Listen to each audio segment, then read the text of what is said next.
It's that time of year again, everyone. It is pumpkin season, and so I thought this year I would do another painted pumpkin DIY. This time I'm going to show you how to make this amazing painted pumpkin centerpiece display. It's so pretty, so beautiful. It would work really well on your table or on your fireplace. So here's how I did it. One of the reasons I decided to do this DIY was I had so many comments on my Instagram when I featured a picture of these little white and gold pumpkins. They're actually mini squash from Aldi. That's where I found them, I think, for like 49p each or something. They were super cheap.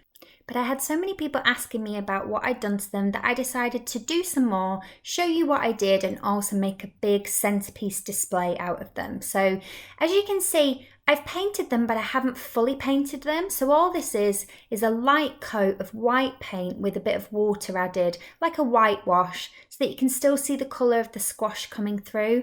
And then I've added detail using gold paint on the stalk and also to highlight the sort of crevices, is that what we call them, of the squash itself.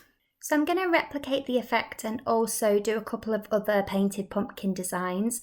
So I headed back to Aldi to pick up some more pumpkins, and I also picked up a couple from Morrison's as well. None of them are too big, they're quite small size pumpkins, down to the little squash. So these smaller ones, they are squash.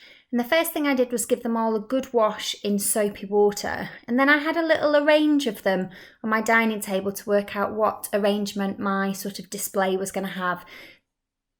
This also helps me work out what design I'm going to paint on each one, so I make sure that I don't have two exactly the same designs next to each other. And then I got ready to paint. So as always, I'm going to lay some paper down to protect my dining table, or you could lay down newspaper or a bin bag or anything you want just to protect your surface.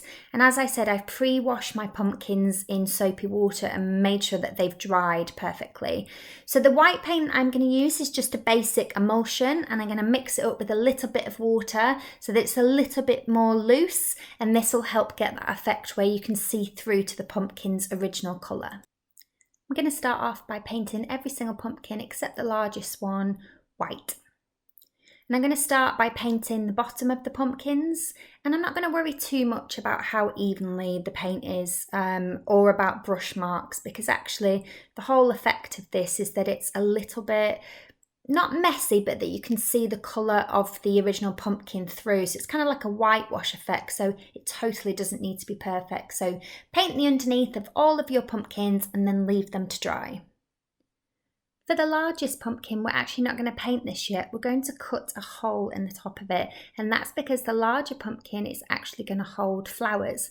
I'm going to use fake flowers, but this does work for real flowers as well, and I'll tell you how to do that a little bit later. So I actually have a handy little pumpkin carving knife, which I got in a kit once. I think I bought it from Wilko's, but it's actually really, really handy for cutting off the lid. So you don't need too big a hole in the top. In fact, it's probably better if it's a little bit smaller. And yeah, just cut it as neatly as you can. But again, it'll be hidden by the flowers, so don't worry too much. So we're going to get rid of the lid. You can chop off the excess pumpkin and obviously use it in a cooking recipe, a soup or something.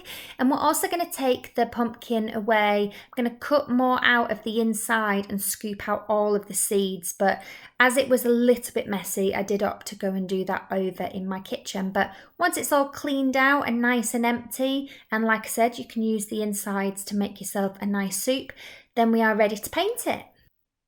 So as with all the others, starting on the bottom, give it a nice coat of paint. This one I'm going to do a little bit thicker, but again, don't worry too much about being really, really neat on the first coat, because we are going to do two. So once all the pumpkins are dry, we're going to flip them over and we're going to paint the top. If you want to keep the stalk its natural colour, you're going to paint it gold, then avoid painting it. Just tap your brush up to the stalk, but without getting any paint on it. And then just use the brush to sort of fan the paint down. Again, really don't worry if there's sort of lines in it from the brush or gaps, because we want this kind of whitewash effect. And we're going to use the stalk to spin the pumpkin so that we don't get fingerprints in the paint. And I'm going to work my way through all of the pumpkins and paint them all this way. So even though I'm actually going to paint the little pumpkins gold, or the little squash gold, I've actually given them a base coat of white. And then I'm going to set them all aside to dry. And then I'm going to go in with coat number 2. So on the large pumpkin that's going to hold the flowers, I'm actually going to do a bit more of a solid all over colour. But for the other ones, I'm going to keep that nice whitewashed sort of see-through effect. So I'm not going to worry about any brush strokes or the paint being too thin. Once I've painted them all, I'm going to leave them all somewhere nice and warm so that they can all dry, and make sure that they are fully dry before I move on to the gold. So for gold paint, I'm using my good old Reeves acrylic. I've used this gold paint in so many DIYs, so you've probably seen it before. This is super cheap, it's a couple of pounds, you can get it from the range, and it has a really nice metallic finish. It's quite thick, so for some of these pumpkin designs I am going to water it down, but for this first one I'm literally going to do a solid coat on my 2 little mini squash. So I'm just going to squeeze some into a tub, and then I'm just going to paint it all over the mini squash. Again, I should have started with the bottom. I didn't. I started with the top. But either way, paint the top and then let dry and flip over, or vice versa. And I'm going to do 2 coats of gold on each of these little mini squash. I also, on the mini ones, just dabbled a little bit of the gold on the 2 stalks as well. So for one of the larger pumpkins, I decided that I wanted to do a half gold, half white effect. And originally I wanted it to be like a sort of watercolour effect. So I tried just hand brushing the gold paint halfway down. In the end, I didn't like the effect, and so I decided to try and create a dripping effect instead. So to create the dripping effect, I actually watered down the acrylic. It takes quite a bit of stirring to get it nice and smooth, but I added some water, and then using the gold that I'd already done as a guide, I applied a lot of paint to the top of the pumpkin and basically just used my brush to help agitate the paint and encourage it to drip down the pumpkin. And that's essentially it. I tried for it to look as natural as possible. Like I said, I tried to press on the brush to encourage drips to form. It was a bit of an experiment. As I said, a lot of my DIYs tend to be experiments, but that's the fun with this. Just have a bit of a play with the paint, try different things, different techniques, and see what you like. So for one of the smaller squashes, which has quite a distinct indent pattern, I've decided to actually do gold stripes. So I'm going to utilise the natural pattern on the pumpkin and paint each of these little segments alternating gold and white. So I'm just going to use a slightly smaller brush and work my way around the pumpkin. For the larger pumpkin, I'm actually going to use again the natural indents on the pumpkin, the natural lines, and I'm just going to use a tiny little bit of gold on a quite thin brush. I'm just going to drag the brush along those natural lines just to create a little bit of definition, but something quite subtle. And on the other of the larger pumpkins, I'm actually going to do a kind of like brush stroke design. It's really quick, really easy, just a little bit of gold on a simple smallish brush and just drag the brush a little bit just to create a little brush stroke. You could also do polka dots if you wanted, or you could write words. I have done some tutorials on my blog, which I'll link in the description box, which have loads of other ideas of patterns that you can paint onto pumpkins.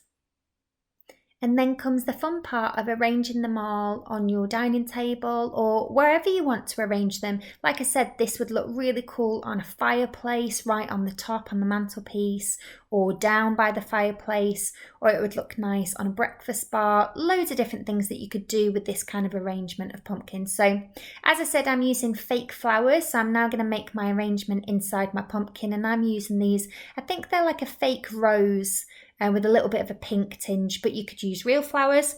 If you're going to use real flowers, top tip is that you actually carve out a space and you insert a tin can or a plastic yogurt tub or something like that so that you can fill it with water, and then you put your flowers into that water, and that means that your flowers will stay nice and fresh. You can also fill your pumpkin, your carved out pumpkin, with Oasis and water that as well. But I'm using fake flowers. It's much easier. I don't have to worry about keeping them alive. So that's the little arrangement I'm going to do. It's just quite simple, quite plain, and then I'm going to start arranging the other pumpkins around this central one, the same as my original design that I planned out. So once I'm all happy with my arrangement, I'm actually going to add a couple of little tea light votives in as well. I'm just going to rearrange the pumpkins and add those in. I'm actually also going to add some fairy lights to my arrangement. I'm actually going to use those little thin LED lights that you get on a wire. I bought mine from Primark. I think they're about £2.50. They're battery powered and they just add a really nice twinkly look to the whole display. And because they're on wire, it's super easy to just wind them in and out of the whole arrangement. So I'm actually going to hide the battery pack inside the pumpkin and the excess wire. So yeah, just take out the centre flower and tuck it in there. And obviously if you want to turn it on, you just lift out the flower. You might have to do a little bit of rezhuzhing, but it's really simple to just turn it on in there. And then I'm actually just going to wind the LED wire in and out and around my pumpkins. I'm actually going to go in and out of some of my flowers as well. I don't want to see too much wire. I'd like to just be able to see lights, but I don't mind the odd bit of wire. So I'm just going to work my way around the whole arrangement and try and be artistic. And yeah, just weave my way in and out. And I don't like to turn on the lights until I've done it. I like a little, reveal moment. But if you want to see where your lights are going, it is much easier to switch them on and then you can see the effect you're having as you're winding them round. So once I've added the lights, bing!